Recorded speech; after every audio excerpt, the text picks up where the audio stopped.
Ok, bien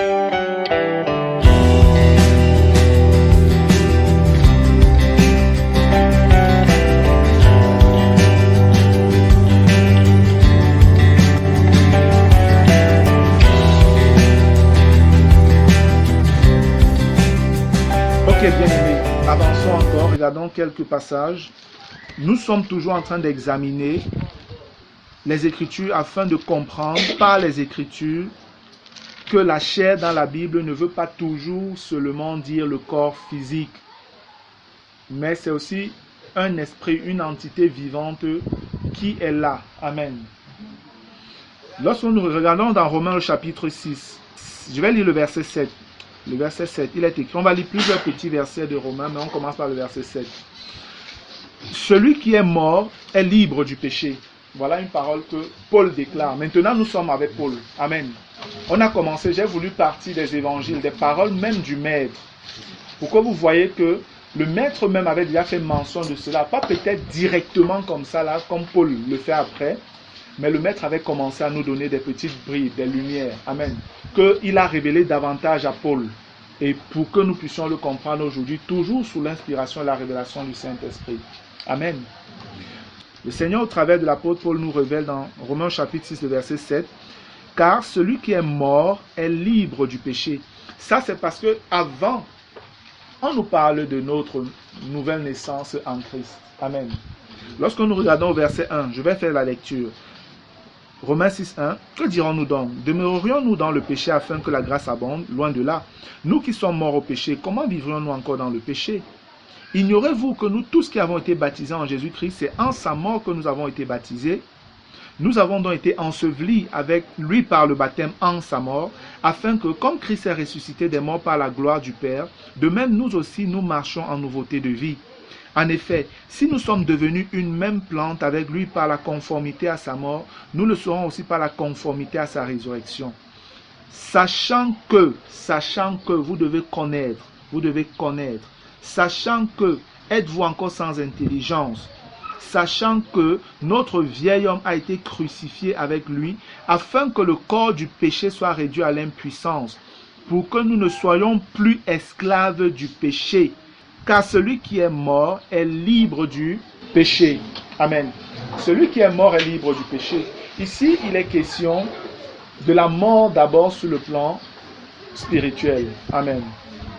Et le Seigneur prend une image qu'on peut aussi ramener dans le plan physique. Celui qui est mort est libre du péché. Ça veut dire quoi? Si tu es mort avec Christ et que tu as été enseveli avec lui et que tu es ressuscité avec lui, tu es mort à la vie ancienne. Amen. Ça veut dire que normalement le péché ne doit plus avoir de pouvoir sur toi. Gloire à Dieu. Donc tu ne devrais plus marcher dans le péché. C'est pourquoi le verset 2 nous dit, loin de là, nous qui sommes morts au péché, comment vivrions-nous encore dans le péché? C'est pas normal que les enfants de Dieu vivent dans le péché.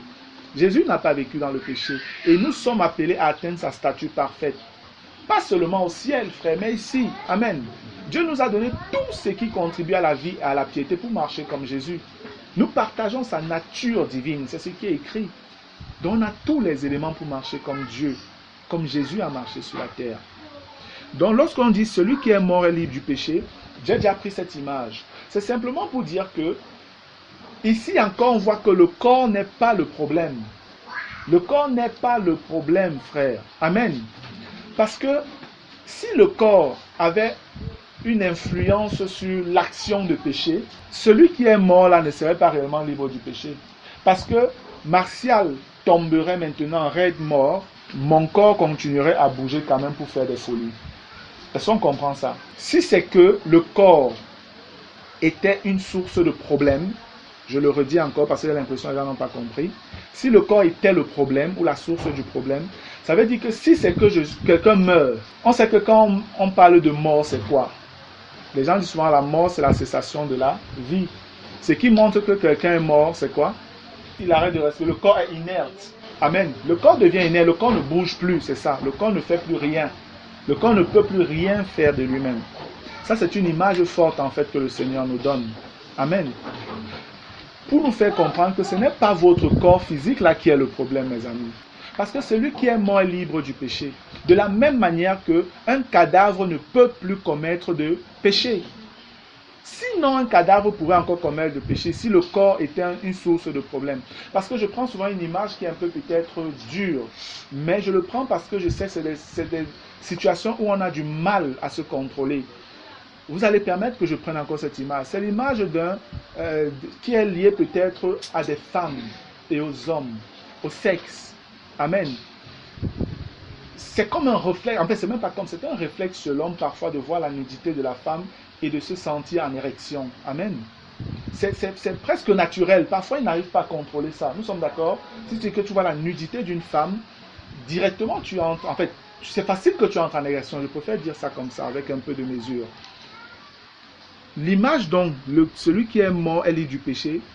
Frère, je dis souvent, tu pourrais être mort. Si tu es mort, on t'étale là au sol. On prend toutes les belles femmes du monde, ou même 2, 3 belles femmes, qu'on dénude, on te met dans une pièce toute seule avec elles. On met la meilleure musique langoureuse qui peut exister dans le monde, comme on voit souvent dans les films là. Tout cela ne va rien produire sur le corps qui sera couché. Nous sommes d'accord? Rien, alors qu'il est avec des femmes, tout seul, dans une chambre, des femmes nues, tout seul, dans une chambre, avec une musique, une lumière tamisée, tout ce qui est bon pour pouvoir entrer en érection. Il ne réagit pas. Est-ce que vous voyez l'image forte que Dieu prend pour nous donner de comprendre que les chrétiens n'ont pas à vivre dans le péché? C'est de ça qu'il est question, frère. Parce que Jésus a vécu sur la terre sans péché.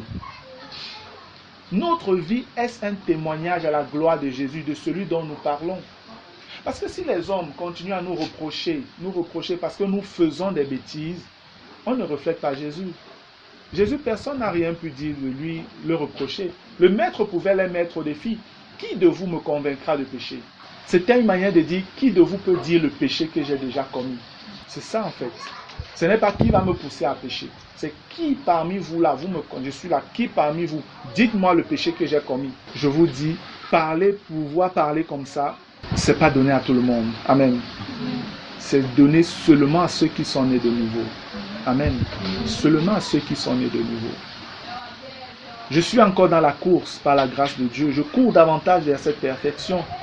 Mais par la grâce de Dieu, j'ai reçu déjà ce témoignage à 2 reprises. Et c'était des étudiants que je tenais. Une fois, c'était à Douala, des étudiants à qui je donnais cours de caméra. Après, ces garçons, quand il fallait maintenant, on devait se séparer et tout, je leur donnais la parole et que chacun dise comment il a trouvé. Il y a un qui était infirme qui a pris la parole. Il a dit, vraiment, monsieur, je ne sais pas s'il y a des hommes parfaits sur la terre. Je vous dis ce qu'il a dit, je ne sais pas s'il y a des hommes parfaits sur la terre. Mais vous là, je vous ai observé depuis le premier jour. Votre manière de faire, votre manière même de parler, votre manière de vous comporter. Je me suis demandé que mais celui-ci est parfait. Comment quelqu'un peut être comme ça? Comment quelqu'un peut être comme ça? Donc il était totalement étonné. Il a rendu témoignage auprès parmi tous les autres que je ne sais pas. Et il a dit, je ne sais pas s'il y a des hommes parfaits sur la terre. Peut-être vous avez sûrement des défauts, mais je vais vous dire qu'une semaine j'ai passé avec vous, je n'ai rien vu. Et je suis vraiment étonné. Ça, c'est un témoignage. Le deuxième, c'était encore avec des étudiants à l'université à Fumban, où je donne cours de cinéma. C'est la même chose qu'un étudiant aussi avait dit. Que monsieur, je ne sais pas comment vous vous faites, mais être avec quelqu'un sur 2 semaines, qui ne fait pas une erreur, Moi, je n'ai jamais vu quelqu'un comme ça. Et quand il a dit, j'ai profité pour lui prêcher l'évangile, pour prêcher l'évangile à la classe, parce que c'était un au revoir. Amen. J'ai profité pour leur prêcher l'évangile. Donc, frère, moi, je bénis le Seigneur. Ne serait-ce que ces 2 personnes-là me donnent de comprendre que je n'ai pas le droit de les trahir. Amen. J'ai la responsabilité de demeurer fidèle au Maître. Si je dois être fidèle à ces hommes, à combien plus forte raison à Jésus-Christ? Et ce témoignage doit être le partage de chacun de vous ici, bien-aimés. Que les gens qui vous connaissent n'aient pas de choses à redire contre vous. Amen. Vous vous rappelez comment j'ai dit ici que le Saint-Esprit m'a repris simplement du fait que j'avais rapporté quelque chose de vrai concernant mon patron. Je l'ai dit à un ancien collègue que voilà ce que le boss a fait. Le Saint-Esprit m'a repris sévèrement, frère. Parce que je mettais le nom de Dieu en danger. Puisque dans l'entreprise où je suis, on sait que ce garçon est un homme droit. Quand des gens ont des problèmes, des difficultés, même avec le directeur et tout, c'est vers moi que les gens courent. Et c'est à cause de ça que lorsqu'il a fallu voter les délégués du personnel, ces gens m'ont obligé à mettre ma candidature. Je ne voulais pas. Ils m'ont dit, Marcel, il n'y a personne dans l'entreprise ici que toi qui peux défendre nos droits. Parce que la manière dont toi tu parles, tu ne mâches pas tes mots, tu parles selon la vérité. C'est toi qui seras délégué du personnel. Et ils m'ont voté. Mais par l'acte que j'avais commis, le Saint-Esprit me disait, imagine un instant que celui à qui tu parles, qui ne me connaît pas, qu'il aille redire cette parole-là au directeur. Même si c'est vrai ce que tu as dit, tu viens de salir ton témoignage devant cette personne.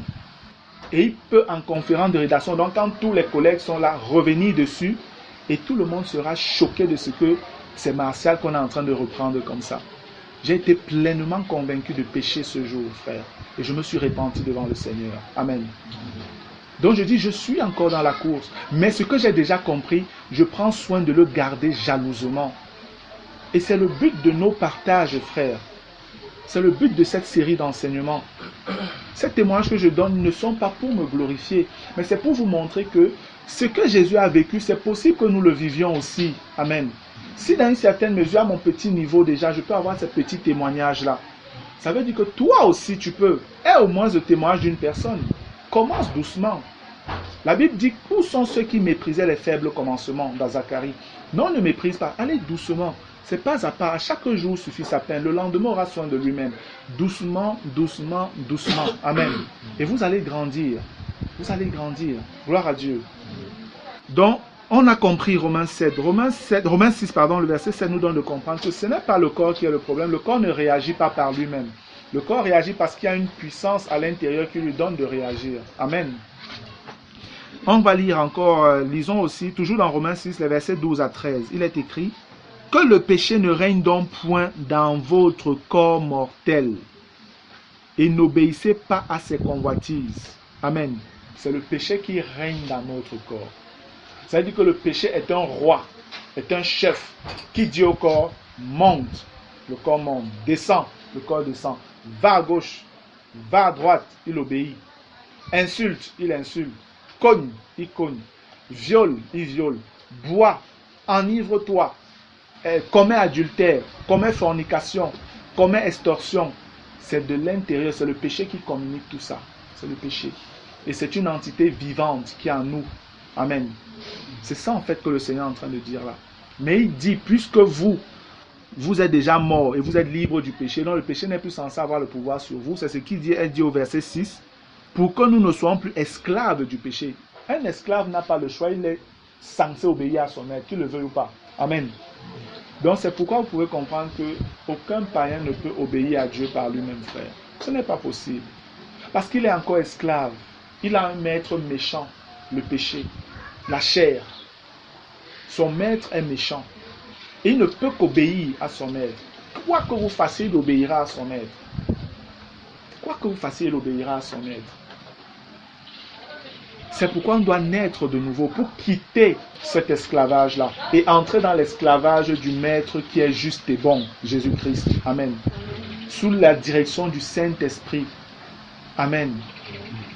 Que le péché ne règne donc point dans votre corps mortel et n'obéissez pas à ses convoitises. Donc n'utilisons pas notre corps pour commettre, pour faire le péché. Amen. Ne laissons pas le péché nous diriger dans ces choses. Il est question ici des chrétiens. Les païens, on ne peut pas leur dire ça. Ils n'ont pas le choix. Ils vont pécher. Amen. Le porc n'a pas d'autre choix que de se vautrer dans la boue. Amen. Le chat n'a pas d'autre choix que de se purifier, se nettoyer toujours. C'est la même chose. Verset 13. Ici, on parle un peu plus clairement. Ne livrez pas vos membres au péché. Les membres, c'est quoi? Le corps. Ne livrez pas votre corps au péché comme des instruments d'iniquité. Donc le corps n'est qu'un instrument. C'est comme ce portail, je veux dire quoi? Peut-être ce surligneur.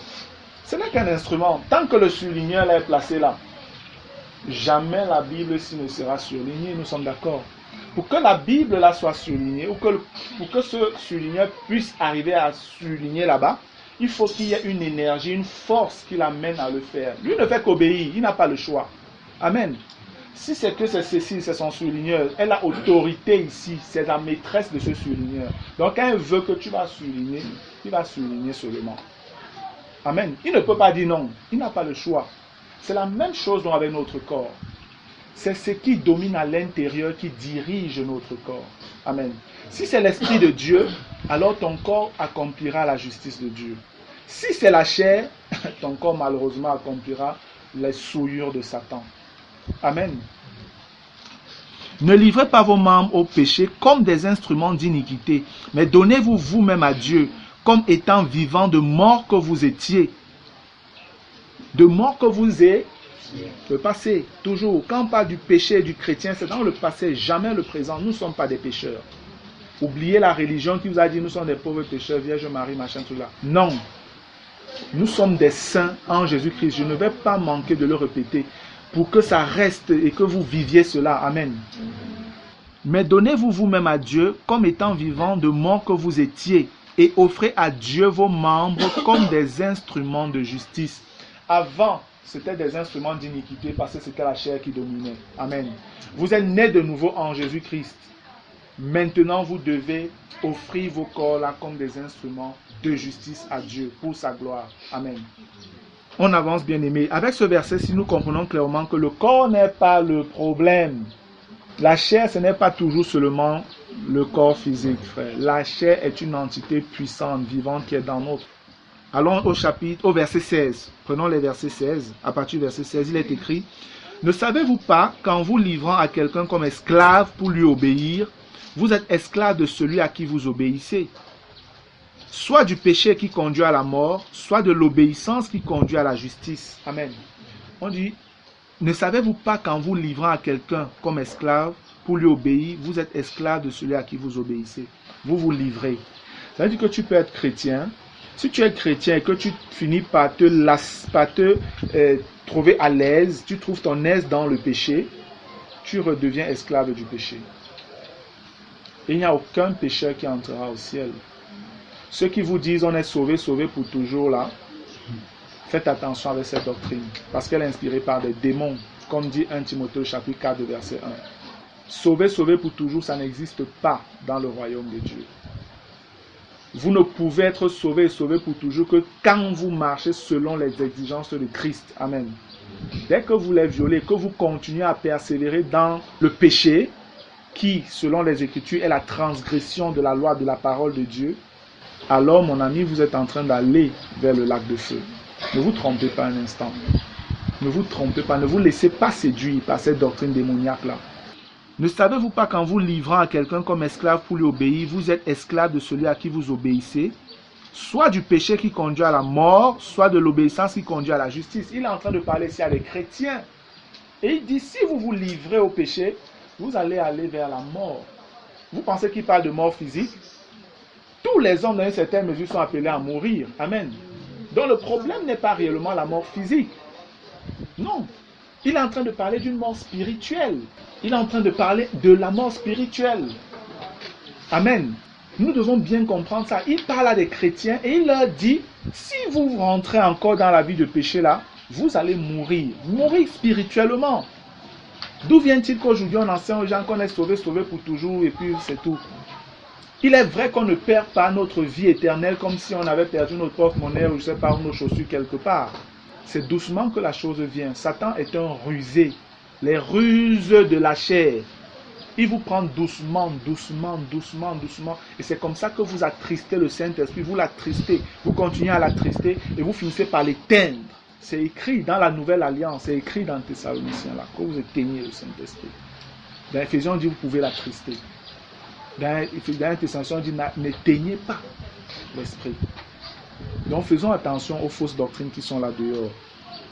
Et ici, on nous fait comprendre que vous pouvez vous livrer. Donc si tu te laisses à un péché, là tu te dis, ah vraiment c'est trop dur, Dieu va comprendre. Dieu va comprendre qu'il n'y a aucun saint sur la terre.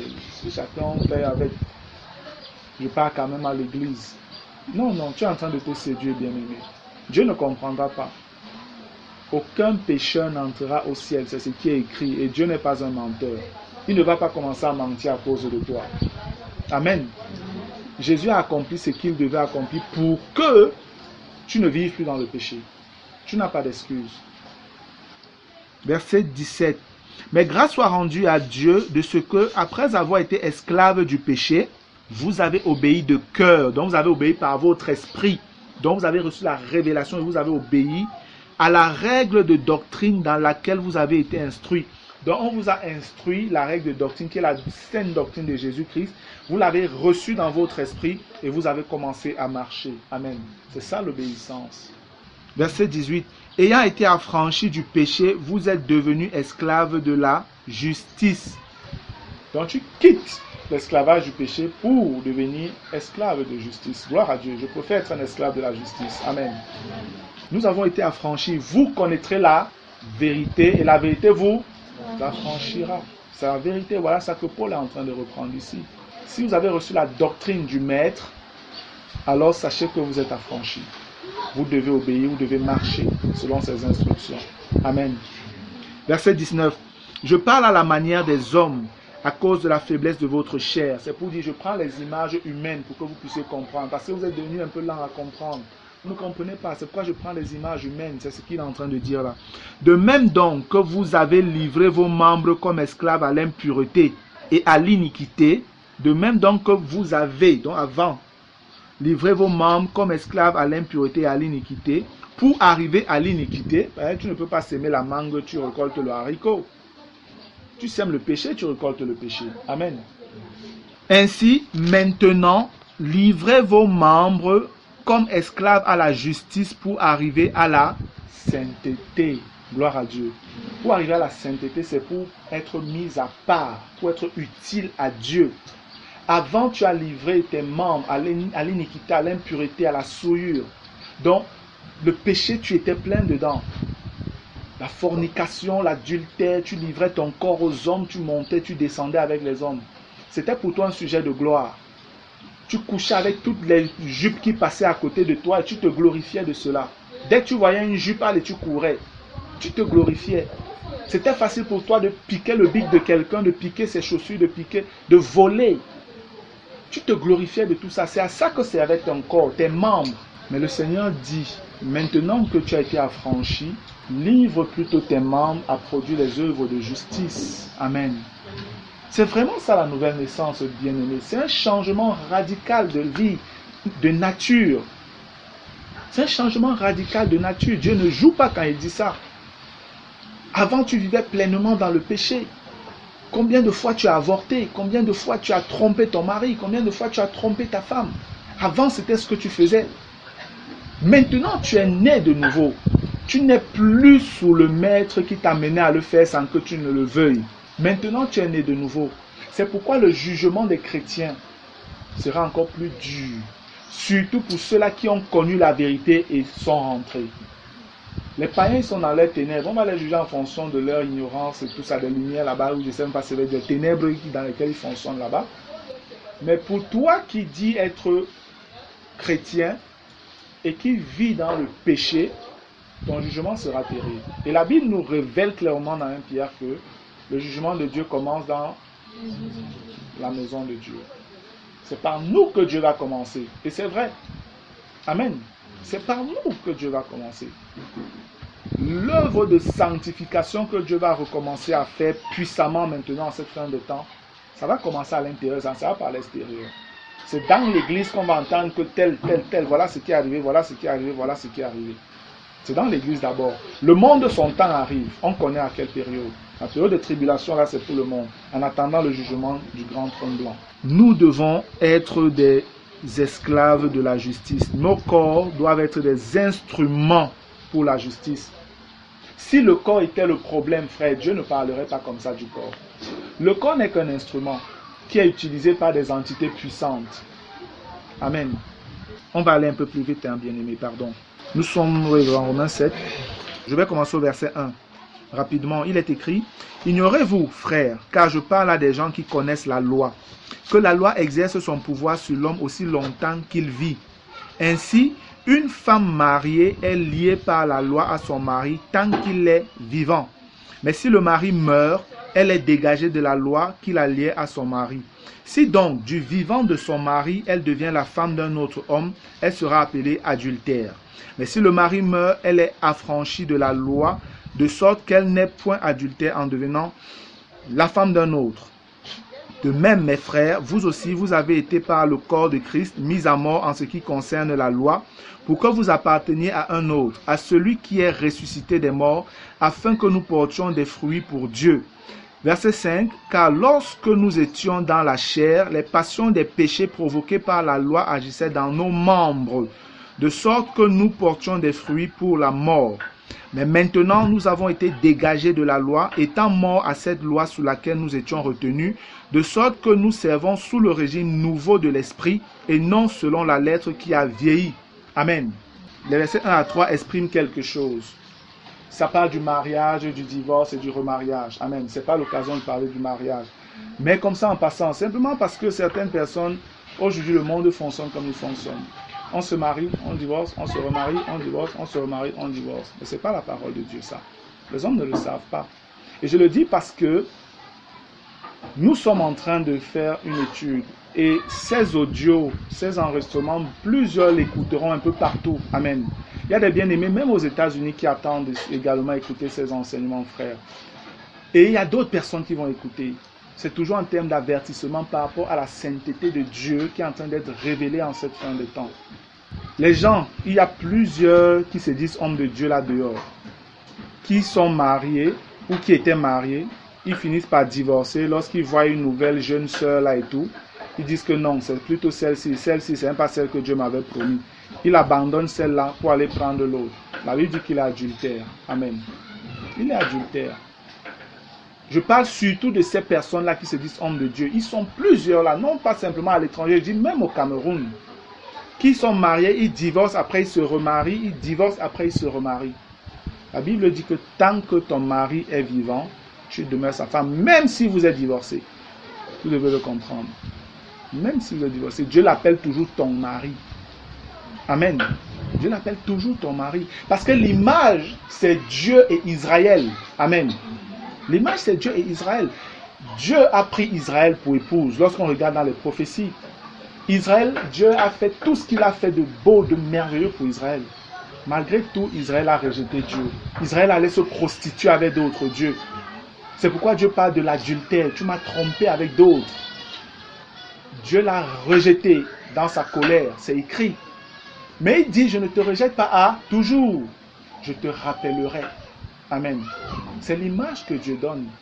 De la même manière que Dieu n'a pas rejeté Israël pour toujours, l'homme qui est vivant ne peut pas se séparer de sa femme pour aller prendre une autre. Amen. C'est une image. Et c'est pourquoi l'apôtre Paul parle en disant, ignorez-vous, frères, car je parle à des gens qui connaissent la loi. Ignorez. Donc vous n'êtes pas censé ignorer cela.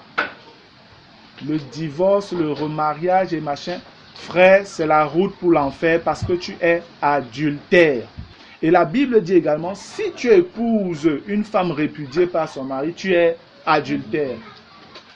Des deux côtés, c'est fermé, personne ne peut tromper l'autre. Et Dieu dit, si c'est que ça ne vous laisse pas, réconciliez-vous. Amen.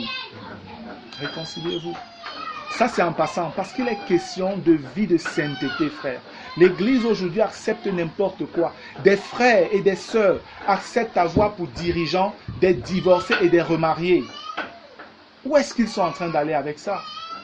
Un frère me disait comment il a entendu un certain monsieur, ou c'est Ferdinand et Canet, ou c'est Cani, à la radio qui était en train de dire, si ton mari te dérange, ma soeur, tu divorces. Ça, ce n'est pas le mariage. Tu cherches celui que Dieu t'a donné. Voilà des gens qui dirigent le peuple de Dieu. Il faut dénoncer ces personnes-là. C'est pourquoi je donne son nom. Que tous ceux qui vont écouter ça sachent que ce monsieur soutient cela parce que lui-même est un divorcé remarié. Gloire à Dieu. Le verset 5 dit, « Car lorsque nous étions dans la chair, les passions des péchés provoqués par la loi agissaient dans nos membres, de sorte que nous portions des fruits pour la mort. » Voici un des versets que j'avais posé comme question aux bien-aimés à Limbe, pour le petit témoignage que je vous donnais. Je leur ai demandé, frère, le verset 5 dit, « Car lorsque nous étions dans la chair, les passions des péchés provoqués par la loi agissaient dans nos membres, de sorte que nous portions des fruits pour la mort. » Normalement, pour vous qui avez déjà suivi cette série d'enseignements, les autres déjà, vous devez pouvoir un peu comprendre ce passage sans trop de complications. Amen. Parce que lorsqu'on dit, moi je leur demandais, mais frère d'ici, lorsque nous étions dans la chair, Je leur dis que mais Paul qui est en train de dire ça, frère, est-ce qu'il est déjà mort? Est-ce qu'il est esprit? Il dit lorsque nous étions comme s'il n'est plus dans la chair. Vous devez donc comprendre que la chair n'est pas toujours le corps physique. Amen. Il veut simplement dire, lorsque nous marchions encore sous la domination du péché et de la chair, voilà comment on agissait avec nos membres. C'est ce qu'il est en train de dire. J'ai donc demandé à ses frères à plusieurs reprises que frère, répondez-moi, qu'est-ce que Paul veut dire donc ici? Aucun n'a daigné répondre, mais ils ont continué à contester. C'est où le frère de Bafia a dit, mes frères, la question que le frère pose quand même, moi ça me pose un problème. Parce que c'est vrai, comment comprendre ce verset si la chair ce n'est que le corps? Même quand il a dit ça, la réunion elle est terminée. Ils ont trouvé le moyen d'arrêter la réunion. Et jusqu'à aujourd'hui, je sais qu'ils continuent dans cette fausse doctrine-là, pensant que la chair ce n'est que le corps physique. Et je sais aussi qu'on me traite de faux prophète. Ces frères-là me traitent de faux prophète, de faux enseignants de la parole de Dieu. Je le sais. Simplement parce qu'ils ne comprennent pas. Mais ce n'est pas étonnant, ce ne sont justement que les œuvres de la chair en action. Amen. Ce ne sont que les œuvres de la chair en action réellement. Donc voilà un autre verset qui peut vous aider à donner de comprendre que la chair ce n'est pas toujours seulement le corps physique. Amen. Regardons rapidement Romains chapitre 8, je vais lire très rapidement à partir du verset 1. Il n'y a donc maintenant aucune condamnation pour ceux qui sont en Jésus-Christ, qui marchent non selon la chair mais selon l'esprit. Je suis conscient que plusieurs versions bibliques n'ont pas ce passage-là, n'ont pas la suite. Même ma version n'a pas ça. Mais je sais que la version originale a ce passage-là. Amen. Si vous regardez dans les versions Osterwald, dans les versions Martin et même dans la version anglaise King James, vous verrez que ce verset continue en réalité. Il n'y a donc maintenant aucune condamnation pour ceux qui sont en Jésus-Christ, qui marchent non selon la chair mais selon l'esprit. Et cela se comprend très bien. Certains chrétiens disent qu'il n'y a plus aucune condamnation pour ceux qui sont en Jésus-Christ. Eux, ils comprennent que parce que je suis né de nouveau, je ne vais plus aller en enfer. Mais ce n'est pas le contexte. Non, ce n'est pas le contexte. Ici, c'est un contexte où on parle déjà des chrétiens et on est en train de leur parler de la marche par l'esprit et de la victoire sur le péché. Amen. Et vous êtes conscients, frère, je parle des choses pratiques et je suis sûr que c'est la vérité. Combien parmi vous, parce que je sais qu'il y en a encore plusieurs parmi nous là, qui marchent selon la chair. Combien, nés de nouveau, vous aviez été tellement accusés sous la condamnation par votre conscience à cause du péché qui vous menace encore. N'est-ce pas, c'est votre partage? Oui, frère. C'est cette condamnation-là, à cause du péché, parce que tu es enfant de Dieu, tu commets le péché, tu es mal à l'aise. C'est le témoignage de la sœur de tout à l'heure, dont je vous ai parlé tout à l'heure. Parce qu'elle a menti. Elle a commencé à sentir le poids de la culpabilité. La chair te pousse à mentir et la chair est la première à te culpabiliser. C'est ça, Satan.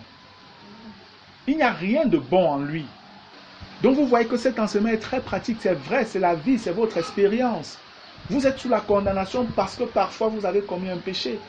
Parce que tu es enfant de Dieu, tu as mal, tu te sens souillé, tu es gêné. Tu ne veux pas vivre dans le péché, tu ne veux plus commettre ce péché. Mais parce que tu es encore esclave, tu ne connais pas comment faire, tu demeures sous la condamnation. Et c'est comme ça que certains frères finissent par s'éloigner de la foi. Parce que quand vous voyez, il essaye, elle essaye, il se bat. Mais il tombe. À la fin, il n'est plus trop fidèle aux rencontres. Parce que sa conscience ne le laisse pas tranquille. Là, il est sous un poids de condamnation, de culpabilité. Et c'est comme ça qu'il s'éloigne, Parce qu'il a peur, il se dit, dans mon état, si je viens, Dieu peut même me frapper là-bas. Il a peur. Il se dit, si c'est que je viens, je vais voir mes frères en joie, moi aussi je vais être dans la joie pour chanter. Non. Ça monte, c'est lourd dans son cœur. Il ne prend pas plaisir au péché. Amen. Ça montre réellement sa nature. Mais ce que la chair vous fait croire, la chair parfois vous mène à douter même de votre nouvelle naissance dans cette situation. Parce que tu finis par te demander, mais est-ce que je suis réellement né de nouveau? Comment moi je peux continuer à vivre comme ça et tout? Tu te poses cette question. Mais frère, je veux te dire une bonne nouvelle. Le fait que tu te poses justement cette question est la preuve que tu es né de nouveau. Amen. Ne laissez plus la chair vous tromper. Parce qu'avant, quand tu étais esclave du péché de la chair, tu te plaisais dans le péché là. Tu n'avais aucun problème, tu te vantais. Dès que tu commettais une gaffe, là, tu allais raconter à tes amis, gars, j'ai eu la petite.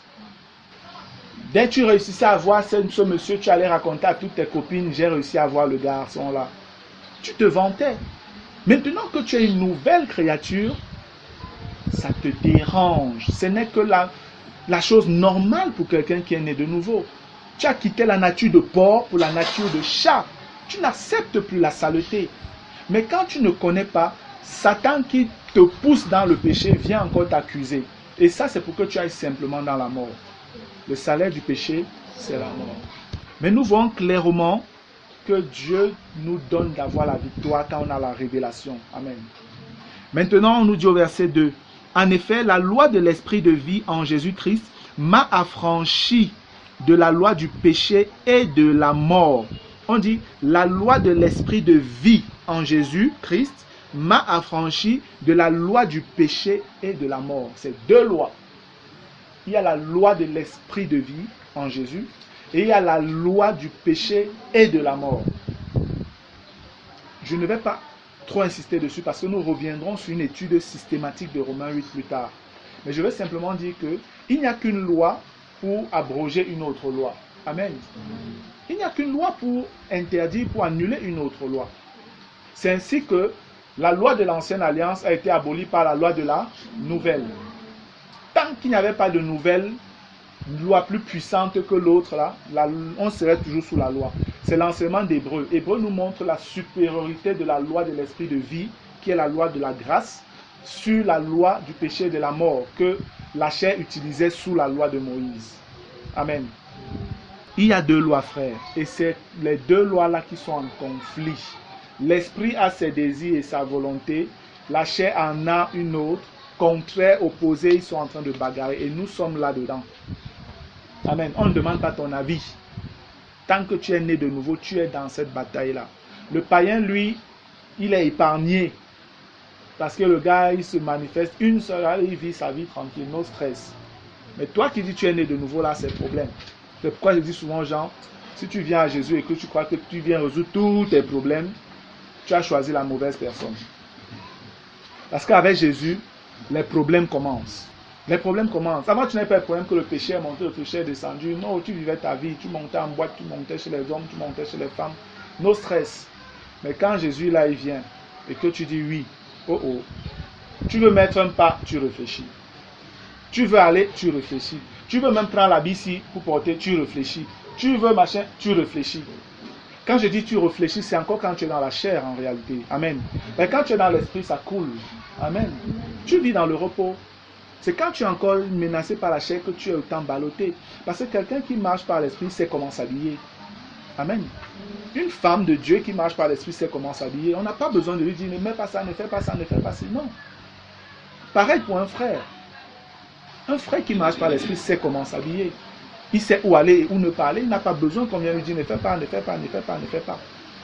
Il y a une sœur de Marois qui m'a écrit hier me disant elle est dans une famille très catholique et bientôt on va commencer à faire c'est les Eucharisties ou c'est quoi là-bas chez eux. Et elle se demande donc comment elle va faire et tout. Je lui ai dit ma sœur, je ne veux pas me prononcer là-dessus. Va demander à ton roi et il te répondra ce que tu vas faire. Amen. Va demander à ton roi, il te répondra. Je lui ai dit, c'est une question qui relève de ta communion et de ton intimité avec lui maintenant. C'est maintenant que tu dois prouver que tu le connais ou pas. C'est ce que je lui ai dit. Et après, je lui ai dit, le seul conseil que je puis te donner, c'est après que tu auras prié et demandé au maître ce que tu dois faire, agis selon la justice, la paix et la joie que tu peux avoir dans ton cœur. Amen. Obéis. Agis selon cette situation. Une situation qui va te donner de te sentir dans la justice, dans la paix et dans la joie. C'est que tu es dans la volonté de Dieu. Mais si tu fais quelque chose qui est en dehors de ces éléments-là, de Romains 14, 17, tu as violé la volonté de ton maître. Voilà ce que je peux te dire, ma soeur, pour t'aider. Amen. Et c'est comme ça que l'Esprit de Dieu me conduit souvent à répondre à certains enfants de Dieu. Parce qu'il y en a qui parfois savent exactement ce qu'ils doivent faire devant une situation, mais au lieu d'obéir, ils viennent encore pour poser les questions, pour qu'on leur donne parfois des excuses pour aller pécher. Après, on dit que non, le dirigeant avait dit que... Le dirigeant n'est pas le Saint-Esprit. Amen. Je ne suis pas le Saint-Esprit, bien-aimé. Et je bénis le Seigneur parce qu'il sait parfois, il sait comment me guider.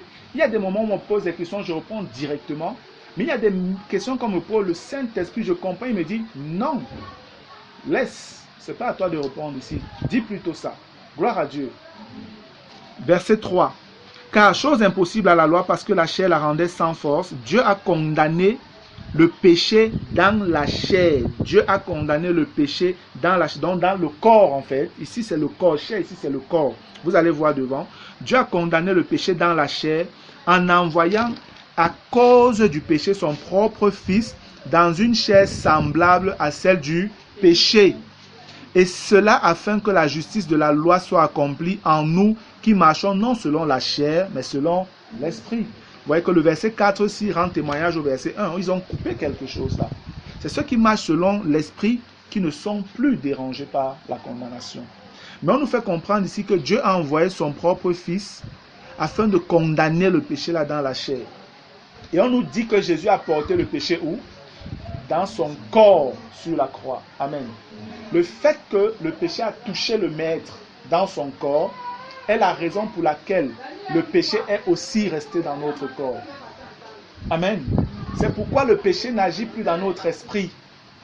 La chair n'agit plus dans notre esprit parce que notre nature est nouvelle. Notre esprit est le lieu très saint où le Saint-Esprit réside. Amen. La chair ne peut pas passer là-bas. L'âme est un lieu neutre qui est là pour recevoir les informations soit de l'Esprit de Dieu, soit de la chair. Celui qui domine va voir le corps se manifester. Amen. Donc c'est un peu ça la réalité, bien-aimés. C'est ça la réalité. Gloire à Dieu. Vous devez donc comprendre, la chair habite dans votre corps. Jésus a porté nos péchés dans son corps, sur la croix du calvaire. Amen. Nous également, le péché est dans notre chair. Paul l'explique davantage. Quand on va étudier Romains 7, parce qu'on va aussi faire une étude systématique de Romains 7, vous allez clairement voir que Paul le dit là-bas. Que la chair là, c'est dans notre corps. C'est dans notre corps physique. Amen. Le verset 4 dit, et c'est là afin que la justice de la loi soit accomplie en nous qui marchons non selon la chair, mais selon l'esprit. 5. Ceux en effet qui vivent selon la chair s'affectionnent aux choses de la chair. Tandis que ceux qui vivent selon l'esprit s'affectionnent aux choses de l'esprit. Et l'affection de la chair, c'est la mort. Tandis que l'affection de l'esprit, c'est la vie et la paix. Amen. Le verset 7. Car l'affection de la chair est inimitié contre Dieu. Pourquoi? Parce qu'elle ne se soumet pas à la loi de Dieu et qu'elle ne le peut même pas. Ça, c'est très important pour notre étude de ce soir. Si la chair, frère, était le corps, ce verset-ci n'aurait pas de sens. Nous sommes d'accord? Parce qu'on dit que l'affection de la chair est inimitié contre Dieu. Parce que la chair ne se soumet pas à Dieu et qu'elle ne le peut même pas. C'est un absolu. Ça veut dire que c'est impossible que la chair se soumette à Dieu. Mais là, depuis, on a vu des passages où Dieu nous demande de livrer nos corps comme un instrument à sa gloire. Amen. Mais est-ce que Dieu se contredirait alors? Non. Simplement, Dieu est en train de nous dire ici là que tous ceux qui marchent par la chair ne peuvent pas lui être agréables. C'est tout. Quel que soit ce qu'ils font, ils ne peuvent pas. Et la chair ne peut jamais te conduire à faire la volonté de Dieu. Parce qu'elle ne peut pas le faire. Ce n'est pas de sa nature. C'est pourquoi le Seigneur dit dans l'épître de Jacques, tu crois qu'il y a un seul Dieu, tu fais bien. Les démons le croient aussi et ils tremblent. Mais est-ce qu'ils obéissent? Parce que ce n'est pas leur nature, ils ne peuvent pas. Les démons, ils sont touchés. Plein. Donc, rien de Dieu en eux, ils ne peuvent pas. Vous comprenez donc avec ce verset-ci encore que le corps n'est pas le problème. C'est une puissance qui est dans le corps qui est le problème. Amen.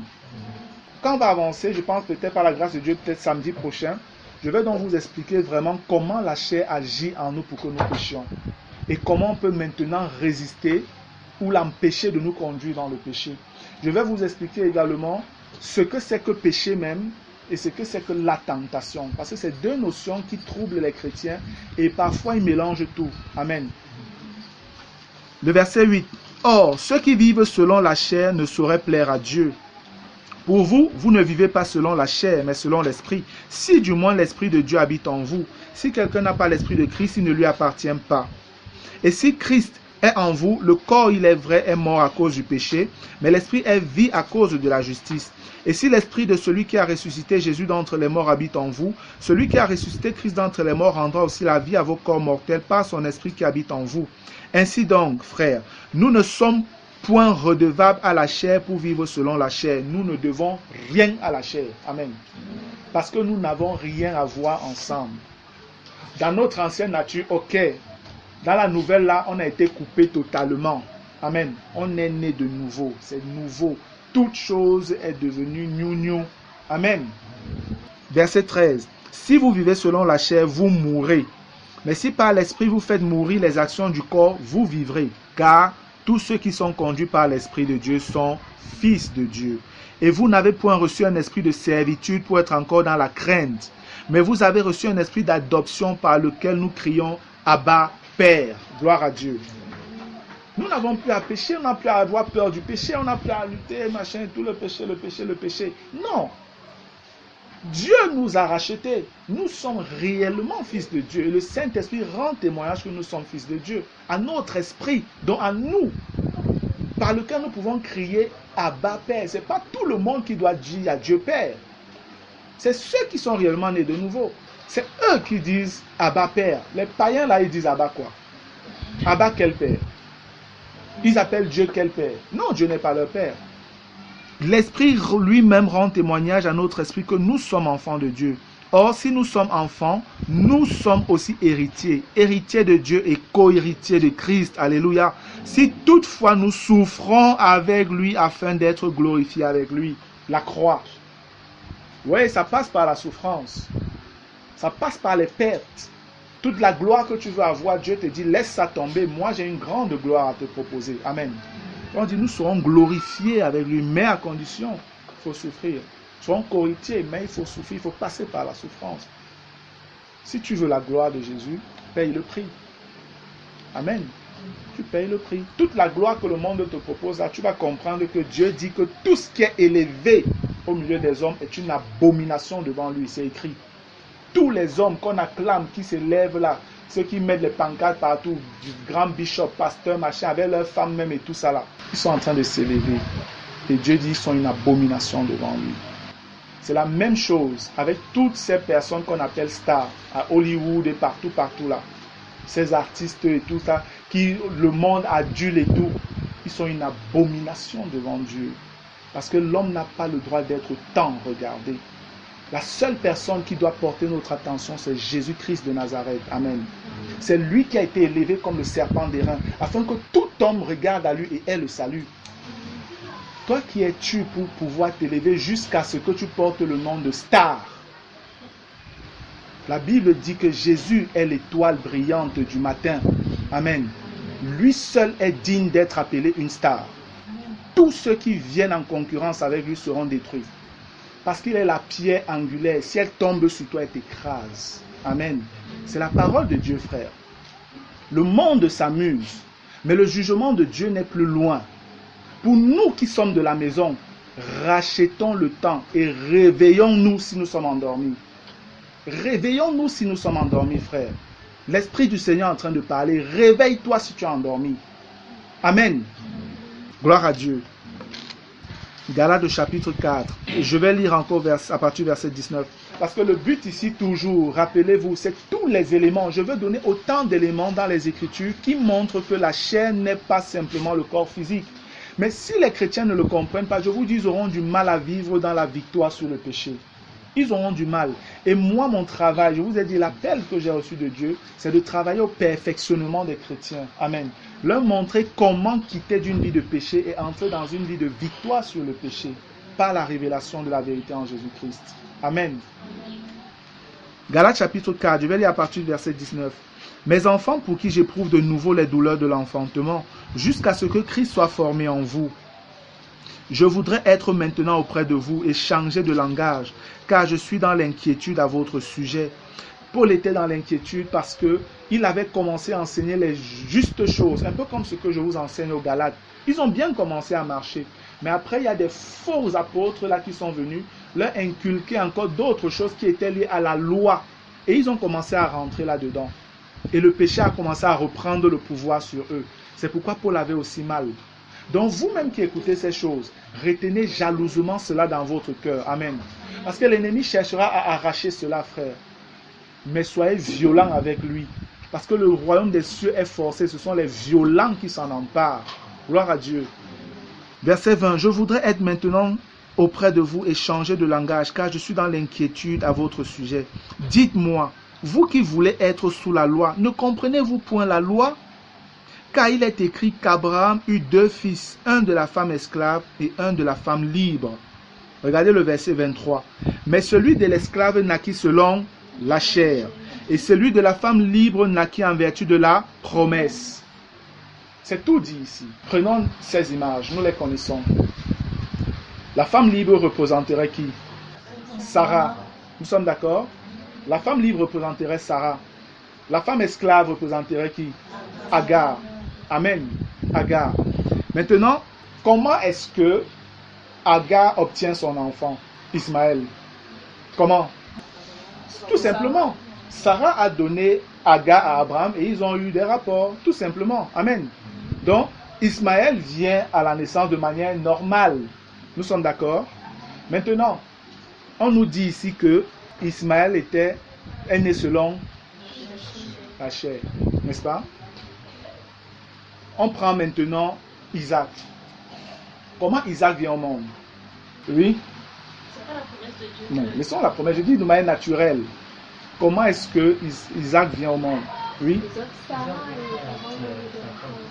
Oui, Isaac, c'est le rapport entre Abraham et Sarah, n'est-ce pas? Ça, c'est aussi, est-ce que c'est pas une naissance naturelle selon la chair là? Hein? C'est naturel selon la chair, n'est-ce pas? Parce que c'est 2 personnes qui ont fait l'amour, c'est tout, n'est-ce pas? Donc, Isaac vient normalement au monde de la même manière que Ismaël, n'est-ce pas? Mais comment se fait-il qu'ici, au verset 23, on nous dit « Mais celui de l'esclave naquit selon la chair, et celui de la femme libre naquit en vertu de la promesse. » C'est un peu comme si Isaac, lui, il est tombé du ciel, alors qu'il est venu de la même manière que Ismaël dans le monde. Quand on dit de la promesse, en fait, on veut dire qu'il est né de l'esprit. Il est venu selon la volonté de Dieu. Amen. Ismaël est venu selon la volonté de la chair. C'est ce que Jean 1, 12, 13 nous révèle. Il ne naissent pas selon la volonté de la chair. Voilà en fait comment on est selon la volonté de la chair. Dans le plan de Dieu. Tout ce que tu produis dans l'œuvre de Dieu qui ne vient pas de Dieu est selon la chair. Et cela va périr. Amen. Il n'y a que ce qui vient de Dieu qui va demeurer par son esprit. Gloire à Dieu. Cette naissance-là, on parle de naissance ici, peut-être des humains. Mais sachez que les œuvres que Dieu a préparées pour que nous les accomplissions, nous devons les accomplir par l'esprit. Si nous les accomplissons par la chair, nous n'aurons aucune récompense. Et nous serons repris par le Seigneur. Amen.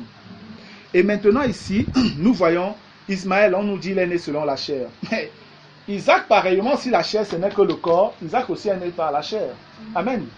Mais on nous donne de clairement comprendre que non. La naissance selon la chair, ça n'a rien à voir avec les relations sexuelles. C'est une entité, une réalité spirituelle méchante. Et Isaac, lui, vient selon la promesse de Dieu, selon la volonté de Dieu, selon l'esprit. Gloire à Dieu. Maintenant, on continue au verset 24. Ces faits ont une valeur allégorique, car ces femmes sont 2 alliances. L'une du mont Sina, enfantant pour la servitude, c'est Agar. Donc, tout ce qui marche selon la chair reste sous la servitude de la chair. Verset 25.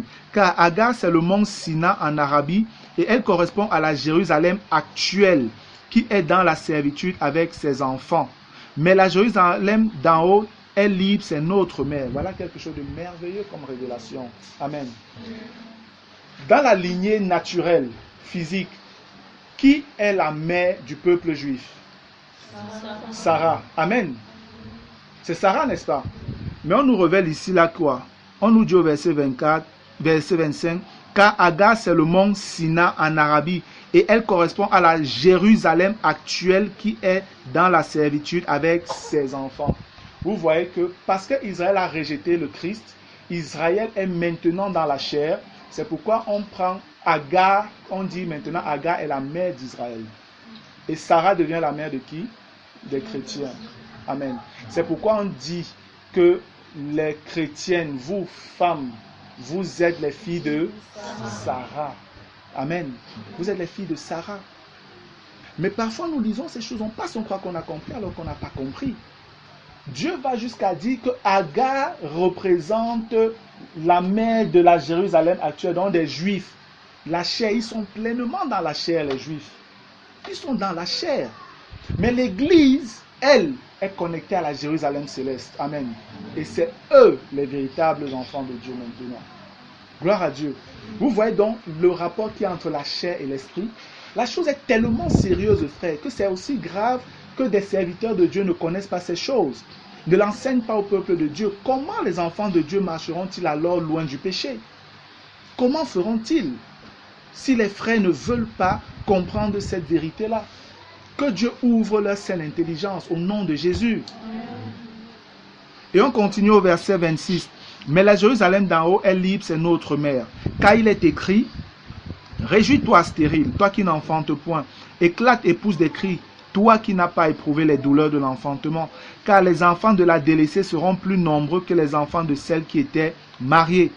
Pour vous, frères, comme Isaac, vous êtes enfants de la promesse. Donc tous là, nous sommes nés de Dieu. Amen. Nous sommes enfants de la promesse.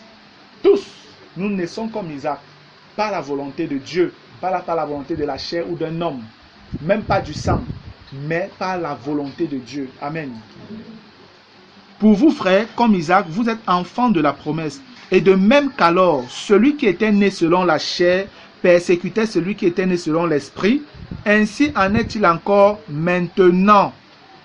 Ah oui, c'est pourquoi, frères, nos frères même qui sont encore dans les dénominations nous persécutent. C'est pourquoi ils nous persécutent. Ce n'est que normal parce qu'ils sont encore dans la chair. C'est pourquoi tous ceux-là qui se disent chrétiens, catholiques, protestants, machin, persécutent les véritables enfants de Dieu. Parce que c'est la chair. Ça n'a rien à voir avec Dieu. Ce sont les œuvres de Satan. Et c'est pourquoi on comprend pourquoi ils nous persécutent. C'est la chair qui les anime, tout simplement. Et la Bible, Paul nous fait, le Seigneur fait comprendre que c'est normal que les catholiques n'aiment pas voir vos têtes. C'est normal que les protestants n'aiment pas. C'est normal que les musulmans, que les pentecôtistes même et tout ça, n'aiment pas. Tous ceux qui sont retournés et qui sont en train de retourner dans le modèle biblique qu'on voit dans les actes et dans les épîtres, sont attaqués. Autant par les catholiques qu'on dit église morte, que par celles même qu'on dit église réveillée, pentecôtiste et autres. Je suis désolé. Il n'y a plus une très grande différence entre le catholicisme et le pentecôtisme, bien-aimé. Ne vous leurrez pas un instant. D'autant plus que les leaders même de ce mouvement pentecôtiste depuis les États-Unis ne font que prêter allégeance à cet abominable serviteur de Satan qu'est François Ier. Ce séducteur-là. Nous devons faire attention, ne tombons pas dans le piège de l'ennemi, frère. Le discours que je tiens est un discours qui est grave pour le royaume des ténèbres. Amen. Mais je sais que le royaume des cieux est en train de se réjouir parce que la vérité sort et libère. Amen. Verset 30. Mais que dit l'Écriture? Chasse l'esclave et son fils, car le fils de l'esclave n'héritera pas avec le fils de la femme libre. C'est pourquoi, frère, nous ne sommes pas enfants de l'esclave, mais de la femme libre. Amen. Simplement, tous ceux qui marchent par la chair, là, vraiment, le ciel, là, ils vont pas entrer. C'est ce que c'est en train de dire. Si tu marches sous la domination du péché, Dieu dit chasse. C'est les Écritures, frère. Quelqu'un qui est là au milieu de vous, qui continue à vivre dans son péché, malgré toutes les exhortations, qui finit même par se justifier de son péché, Dieu dit, il n'a pas de place avec vous. Mettez-le dehors. Il est 15h. Mettez-le dehors. Peut-être là-bas dehors, il aura honte. Peut-être là-bas, le Saint-Esprit va réellement travailler dans son cœur, il va se repentir sincèrement. Ne jouez pas comme si vous l'aimez plus que Dieu. Non, vous ne l'aimez pas plus que Dieu. Amen. Gloire à Dieu. Voilà donc encore cet élément qui nous donne clairement de comprendre, frères, que la chair n'est pas toujours le corps. Regardons dans Galates au chapitre 5. Je vais lire à partir du verset 16. Il est écrit, je dis donc, marchez selon l'esprit et vous n'accomplirez pas les désirs de la chair. Vous voyez que davantage les choses deviennent un peu plus claires. Amen. Avec Paul, ça devient un peu plus clair. Davantage, ça devient plus clair. Le maître parlait dans les évangiles, ça semblait un peu énigmatique. Mais davantage, au fur et à mesure qu'on avance, les choses se clarifient. C'est pourquoi je bénissais le Seigneur au début de la manière dont le Saint-Esprit m'a conduit. Parce que ce n'était pas comme ça que j'avais d'abord préparé l'enseignement. Mais je suis allé devant le Seigneur et dit, Seigneur, vraiment, je t'en supplie, dirige-moi, montre-moi comment je dois faire. Pour que ton peuple écoute, Seigneur. Pour que ce soit bien donné. sous ton onction, Seigneur. Et là, tout a changé, sincèrement. Je bénis vraiment Dieu pour ça. Parce que moi-même, j'ai été béni de la structure que le Saint-Esprit m'a donnée, en commençant par le Maître. Amen. Galates chapitre 5, verset 16. Je dis donc, marchez selon l'Esprit et vous n'accomplirez pas les désirs de la chair. Car la chair a des désirs contraires à ceux de l'Esprit, et l'Esprit en a de contraires à ceux de la chair. Ils sont opposés entre eux, afin que vous ne fassiez point ce que vous voudriez. Amen. Vous croyez sincèrement, bien-aimés, que le Saint-Esprit de Dieu sera en train de lutter avec le corps physique de l'homme? Vous croyez que le corps physique là peut résister au Saint-Esprit? Sérieux, frères, sœurs. C'est une entité rebelle, vivante, têtue qui est là en opposition. C'est la nature même de Satan qui est en train de s'opposer, bien-aimés. Le corps ne peut pas résister au Saint-Esprit, puisque le Saint-Esprit ressuscite même le corps mort. Amen. Comment est-ce qu'on peut dire ça, que la chair c'est toujours seulement le corps? Non, ça ne tient pas, frère. Ce n'est pas la vérité, c'est un mensonge. Vraiment que les yeux des frères s'ouvrent, que les yeux des sœurs s'ouvrent. Amen.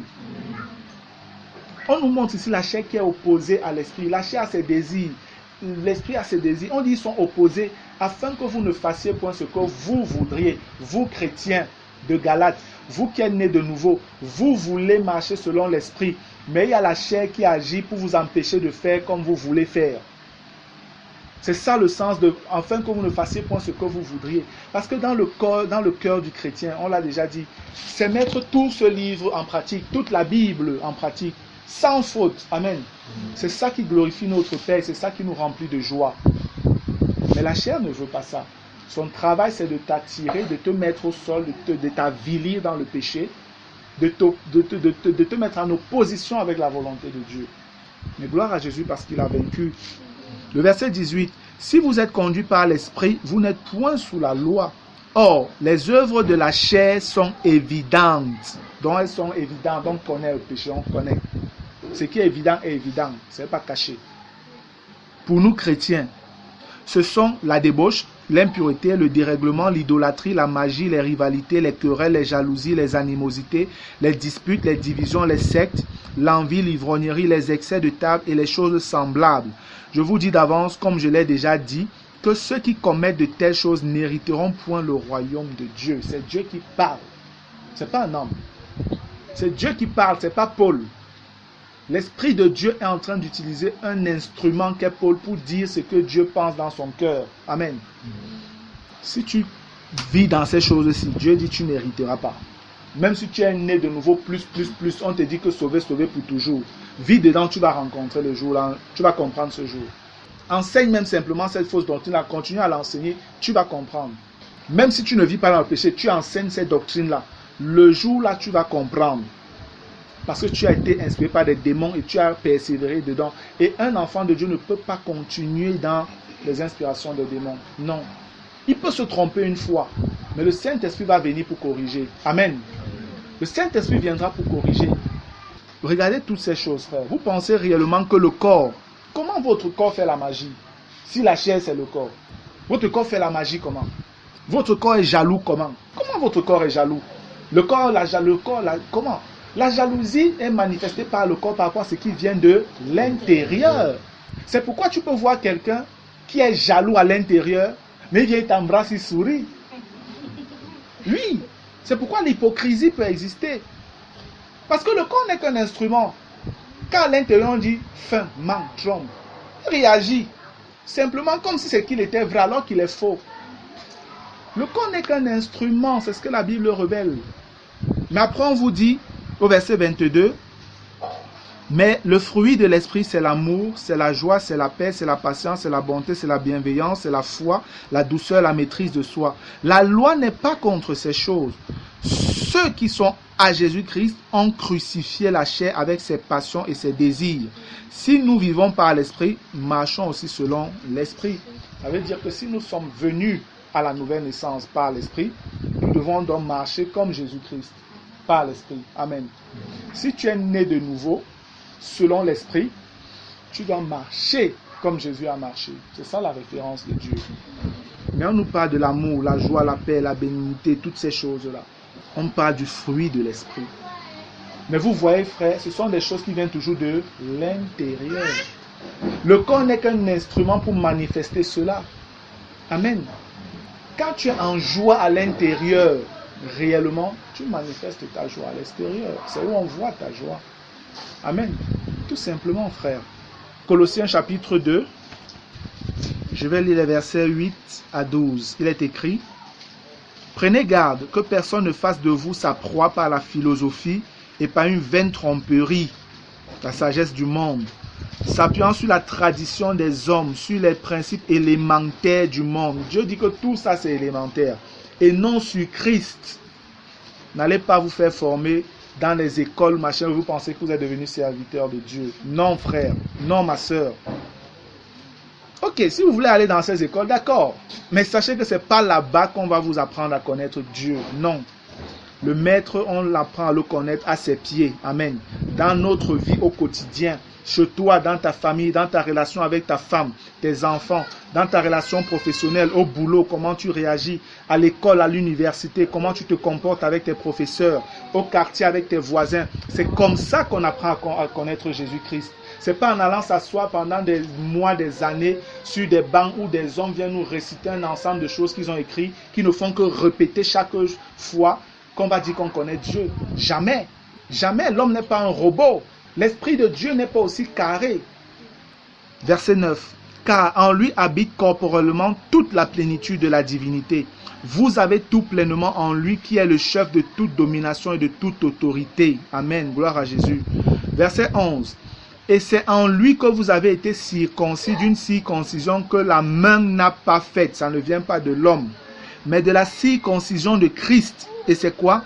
Qui consiste dans le dépouillement du corps de la chair. Ça veut dire quoi ce langage? Le dépouillement du corps de la chair. Le dépouillement du corps du corps. C'est quoi le sens de ce langage-là? Non. C'est pour simplement dire que le Seigneur, par la nouvelle naissance, nous a affranchis de la domination de la chair qui est dans notre corps. Amen. C'est ce que ça veut dire. C'est ça la circoncision de Christ. Christ nous a franchis de la domination de la loi du péché et de la mort qui est dans notre corps. Il y a une circoncision qui est accomplie par lui. Ce n'est pas par l'homme. C'est par l'Esprit de Christ que c'est fait. Il parle ici de notre nouvelle naissance. Encore plus de notre entrée dans la marche par l'Esprit, la victoire sur le péché. Amen.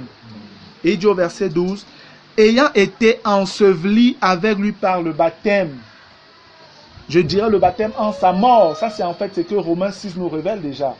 Vous êtes aussi ressuscités en lui et avec lui par la foi en la puissance de Dieu qui l'a ressuscité des morts.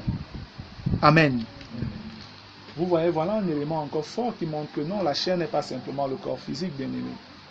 La chair est un esprit, l'esprit de rébellion, comme on a vu dans Ephésiens 2 la dernière fois. L'esprit qui agit dans les fils de la rébellion. C'est une puissance de péché. Colossiens 2 toujours. On va lire les versets 18 à 23 rapidement. Que personne, sous une apparence d'humilité et par un culte des anges, ne vous ravisse à son gré le prix de la course. Tandis qu'il s'abandonne à ses visions, il est enflé d'un vain orgueil par ses pensées charnelles. Tous ceux-là qui adorent les saints anges, les saints Raphaël, ils invoquent tous les anges. Dieu connaissait déjà ça. Il dit ne participez pas au culte des anges. Les catholiques et tous les autres qui sont dans ces choses-là. C'est une abomination devant Dieu. On n'a pas invoqué un autre nom que celui de Jésus. Parce que lui seul a reçu vraiment le mandat de Dieu pour être le médiateur entre Dieu et les hommes. Amen. Il n'y a pas un autre nom qui a été donné sous le soleil par lequel nous pouvons atteindre Dieu que celui de Jésus. C'est pas Marie, c'est pas le pape, c'est pas même Pierre. C'est Jésus-Christ de Nazareth, celui qui est mort sur la croix, qui a été enseveli et qui est ressuscité le 3e jour. Amen. Celui qui siège à la droite de Dieu le Père dans les cieux à l'instant. Gloire à Dieu. Que personne sous une apparence d'humilité par un culte des anges ne vous ravisse à son gré le prix de la course. Tandis qu'il s'abandonne à ses visions, il est enflé d'un vain orgueil par ses pensées charnelles. Sans s'attacher au chef, dont tout le corps, assisté et solidement assemblé par des jointures et des liens, tire l'accroissement que Dieu donne. Regardez le verset 20. Si vous êtes mort avec Christ au principe élémentaire du monde, pourquoi, comme si vous viviez dans le monde, vous impose-t-on ces préceptes? ne prends pas, ne goûte pas, ne touche pas.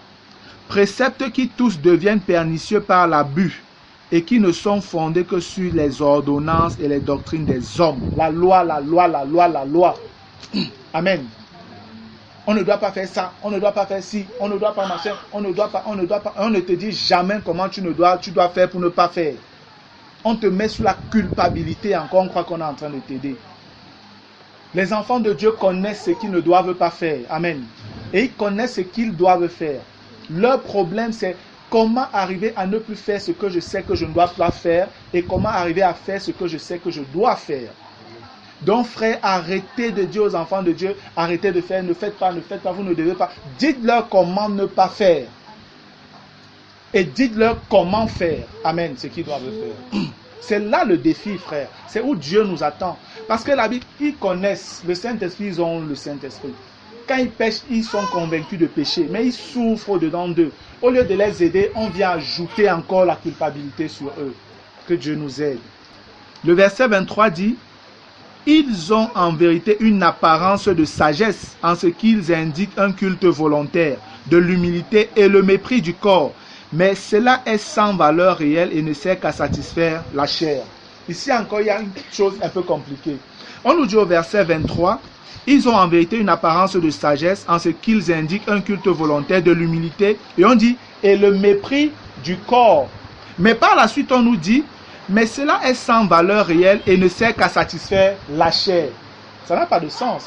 Parce qu'ils ne peuvent pas demander de mépriser le corps et ils viennent encore satisfaire la chair ou satisfaire le corps. Non, c'est simplement pour dire que un ensemble, ça c'est une des ruses de la chair en fait, les ruses religieuses. La chair religieuse est très très très croyante, très pieuse. Elle aime jeûner, elle aime prier, elle aime venir aux rencontres pour écouter les enseignements comme ça, elle aime même sortir évangéliser, elle aime chanter, elle aime danser, elle aime faire tellement de choses. Mais jamais sous l'esprit du Seigneur. Jamais faire ce que le Seigneur attend qu'elle fasse. Voilà le problème. Toujours en activité, en activité, en activité, en activité, pour satisfaire simplement la chair. Amen.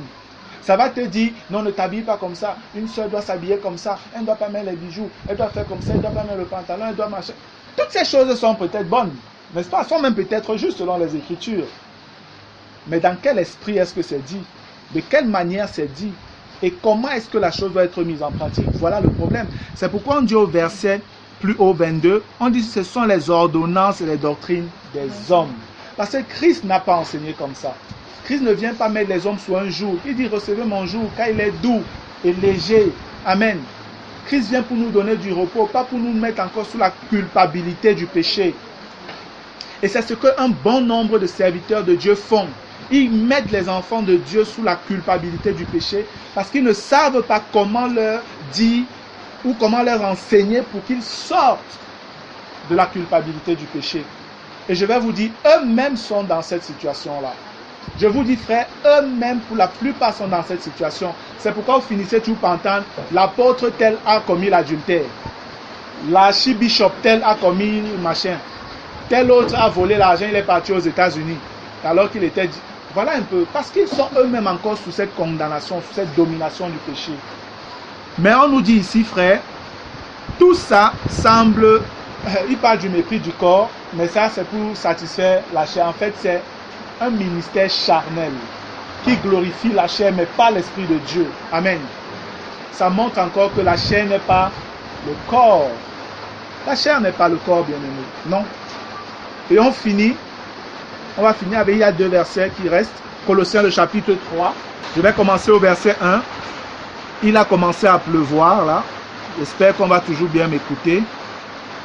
Colossiens chapitre 3, je commence au verset 1. Si donc vous êtes ressuscités avec Christ, cherchez les choses d'en haut où Christ est assis à la droite de Dieu. Frère, pour pouvoir marcher dans la victoire sur le péché, il faut d'abord être sûr qu'on est né de nouveau. Amen. Et quand on commence par si, il y a une condition. Si tu n'arrives pas, pose-toi la question, est-ce que je suis même vraiment né de nouveau aussi? Amen.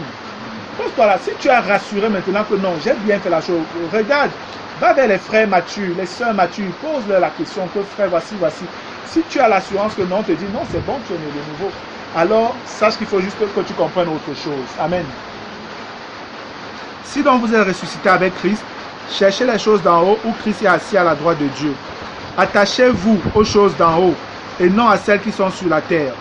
Car vous êtes morts et votre vie est cachée avec Christ en Dieu. Quand Christ votre vie paraîtra, alors vous paraîtrez aussi avec lui dans la gloire. Le verset 5.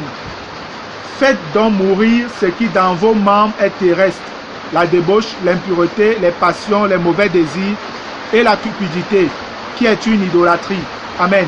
Le verset 5 est très mal traduit dans la majeure partie des Bibles que nous avons. C'est très mal traduit, le verset 5. Parce que le verset 5, dans vos versions, pour la plupart, va dire « Faites mourir les membres », n'est-ce pas? Faites mourir les membres qui sont sur la terre. Ce n'est pas juste. Parce que après, quels sont les membres qui sont cités? Hein? L'impudicité, c'est un membre. L'impudicité est un membre. Il y a un problème. C'est très mal traduit. Faites attention même à vos versions. C'est pourquoi le Saint-Esprit est important. Amen. C'est très mal traduit. On ne peut pas dire faites donc mourir les membres qui sont sur la terre. Après on dit la débauche, l'impureté, les passions, les mauvais désirs. Ce sont les membres ça. Mais dans ma version, par la grâce de Dieu, c'est traduit de manière juste. On dit faites donc mourir ce qui dans vos membres. Dans vos membres. Donc ça montre qu'il y a une puissance de péché là-dedans en toi, dans ton corps, qui peut t'entraîner à la débauche, à la cupidité, aux passions mauvaises et tout ça. C'est dans les membres qu'il y a un problème. Ce n'est pas le corps lui-même qui a un problème. C'est ce qui est à l'intérieur qui est un problème. Amen. Donc voilà un autre verset, malheureusement qui est mal traduit, mais vous pouvez vous en sortir devant quelqu'un lui disant, mes frères, est-ce que la débauche est un membre? Est-ce que l'impudicité est un membre? Non. Donc il y a un problème avec cette traduction-là. Amen. Mais lorsque vous continuez à lire, on vous dit au verset 6, c'est à cause de ces choses que la colère de Dieu vient sur les fils de la rébellion. Dans Ephésiens 2, on a dit l'esprit qui agit dans les fils de la... Donc c'est la chair. C'est la chair qui agit dans les membres. La parole de Dieu est en harmonie parfaite. Amen. Elle est en harmonie parfaite. C'est ainsi que vous marchiez autrefois. Passé, vous marchiez autrefois. Lorsque vous viviez dans ces péchés. Mais maintenant, renoncez à toutes ces choses. À la colère, à l'animosité, à la méchanceté, à la calomnie, aux paroles équivoques qui pourraient sortir de votre bouche. Ne mentez pas les uns aux autres, vous étant dépouillés du vieil homme et de ses œuvres. On va revenir, il y aura une partie où on va étudier tous ces termes-là. Vieil homme, homme nouveau, chair, esprit. On va passer, il y a un moment, on va parler de ça, mais une autre fois. Et le verset 9, ne mentez pas les uns aux autres, vous étant dépouillés du vieil homme et de ses œuvres, et ayant revêtu l'homme nouveau qui se renouvelle dans la connaissance selon l'image de celui qui l'a créé. Donc nous sommes appelés à être renouvelés chaque jour pour être comme Jésus-Christ. Amen. Chaque jour pour être comme le Maître à la fin. Gloire à Dieu. Donc bien aimé, je vais m'arrêter ici pour ce soir, en espérant par la grâce de Dieu que vous avez bien compris, qu'il y a réellement une différence entre chair et chair dans la Bible. Amen. Il y a une multitude de versets bibliques que nous avons examinés. Une multitude. L'apôtre Paul l'exprime encore très bien dans Romains au chapitre 7. Amen. Pour montrer qu'il y a une force dans notre corps qui nous cause des problèmes. Il parle de péché, mais vous devez comprendre que péché, selon le contexte biblique, est synonyme de chair. Amen. Mais celui qui marche dans la chair, marche dans le péché. Celui qui marche dans le péché, marche dans la chair. C'est les mêmes personnes, c'est les synonymes. Amen. Ce sont les synonymes. Je lis Romains le chapitre 7 et on va s'arrêter. Romains le chapitre 7, on revient encore à Romains 7 là. Le verset 14, il est écrit, à partir du verset 14, nous savons en effet que la loi est spirituelle, mais moi je suis charnel, vendu au péché. Car je ne sais pas ce que je fais, je ne fais point ce que je veux, et je fais ce que je hais. Voilà le chrétien charnel. Or, si je fais ce que je ne veux pas, je reconnais par là que la loi est bonne. Et maintenant, ce n'est plus moi qui le fais, mais c'est le péché qui habite en moi. Parce que moi, je veux faire le bien. Mais pourquoi je me retrouve en train de faire le mal? Ça veut dire que ce n'est pas moi. Il y a autre chose qui me pousse à le faire. Et Paul nous révèle, c'est le péché qui fait ça, c'est la chair. Amen. Le verset 18, il dit, regarde le verset 18, ce qui est bon, je le sais, n'habite pas en moi. Ce qui est bon, je le sais, n'habite pas en moi. Après, il va nous dire où est le moi dont il parle là. Il dit, c'est-à-dire dans ma chair, donc dans mon corps. En moi, là, il y a quelque chose qui n'est pas bien, qui habite là-dedans. Il dit, ce qui est bon, je le sais, n'habite pas en moi. C'est-à-dire dans ma chair. Donc, il veut parler du corps. Et il dit, j'ai la volonté, mais non le pouvoir de faire le bien. Tu n'as pas le pouvoir quand tu n'as pas encore la vérité. Amen. Mais dès que tu as la vérité qui est affranchie, tu as la volonté et le pouvoir. Amen. Tu as la volonté et le pouvoir. Donc, pour le chrétien, il ne suffit pas simplement d'avoir la volonté, mais il faut la volonté et le pouvoir qui vient de la révélation de la vérité qui est Jésus-Christ. Amen. De ce qu'il a accompli à la croix du Calvaire pour te donner la victoire sur le péché. Gloire à Dieu. Verset 19. Car je ne fais pas le bien que je veux et je fais le mal que je ne veux pas. Et si je fais ce que je ne veux pas, ce n'est plus moi qui le fais, c'est le péché qui habite en moi. Je suis en train de conclure pour aujourd'hui. Le verset 21. Je trouve donc en moi cette loi. Quand je veux faire le bien, le mal est attaché à moi. Il dit, je trouve donc en moi cette loi. Car je prends plaisir à la loi de Dieu selon l'homme intérieur. Dans l'intérieur, mon esprit, je veux faire le bien. Mais je vois où? Dans mes membres. Mais je vois dans mes membres une autre loi qui lutte contre la loi de mon entendement. L'entendement parle de l'esprit. Et qui me rend captif de la loi du péché qui est dans mes membres. Misérable que je suis, qui me délivrera de ce corps de mort? Voilà le cri des chrétiens quand ils sont dépassés par le péché. Chaque fois tu commets le même péché, tu tombes, tu te repens, tu souffres. À la fin tu dis, ouais mon Dieu, quand est-ce que tu vas me délivrer? Certains crient, soupirent après l'enlèvement. Parce qu'ils seront transformés, ils disent, Seigneur, aide-moi, sauve-moi de cette vie-là. Mais tu n'as pas besoin d'atteindre l'enlèvement pour avoir la victoire. Amen. Maintenant, au nom de Jésus, tu peux avoir la victoire, bien-aimé. Par la vérité que le Seigneur nous révèle, tu peux avoir la victoire. Misérable que je suis, qui me délivrera de ce corps de mort? Après, il dit, grâce soit rendue à Dieu par Jésus-Christ notre Seigneur. Ainsi donc, moi-même, je suis par l'entendement esclave de la loi de Dieu et je suis par la chair esclave de la loi du péché. Et le verset 8, le chapitre 8, verset 1 dit, c'est à la suite donc on dit, il n'y a donc maintenant aucune condamnation pour ceux qui sont en Jésus-Christ, qui marchent non selon la chair, mais selon l'esprit. Amen. Donc voilà, bien-aimés, j'espère par la grâce de Dieu vous avez compris. Continuez à méditer ces choses pour davantage revenir sur ces choses. Amen. Paul disait, je ne me lasse point de vous répéter les mêmes choses et pour vous cela est salutaire. Il le disait aux Philippiens. Donc répétez, écoutez, réécoutez ces choses-là et vous allez obtenir la révélation de Dieu dessus. Amen.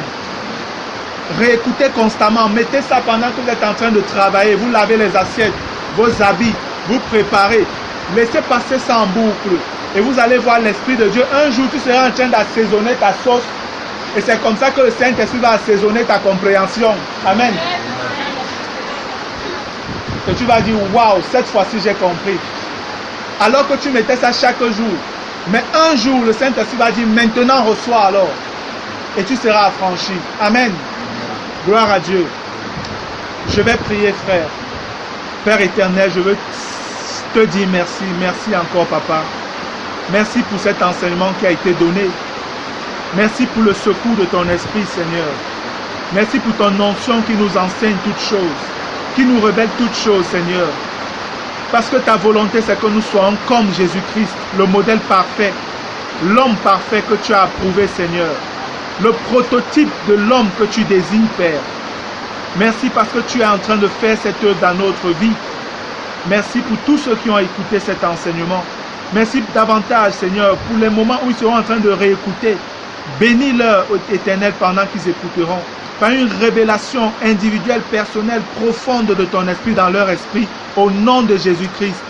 Afin qu'ils soient réellement affranchis, Seigneur, de toute domination de la chair, de toute domination du péché.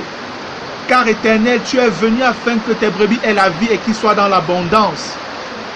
Jésus, tu es venu afin de détruire les œuvres du diable.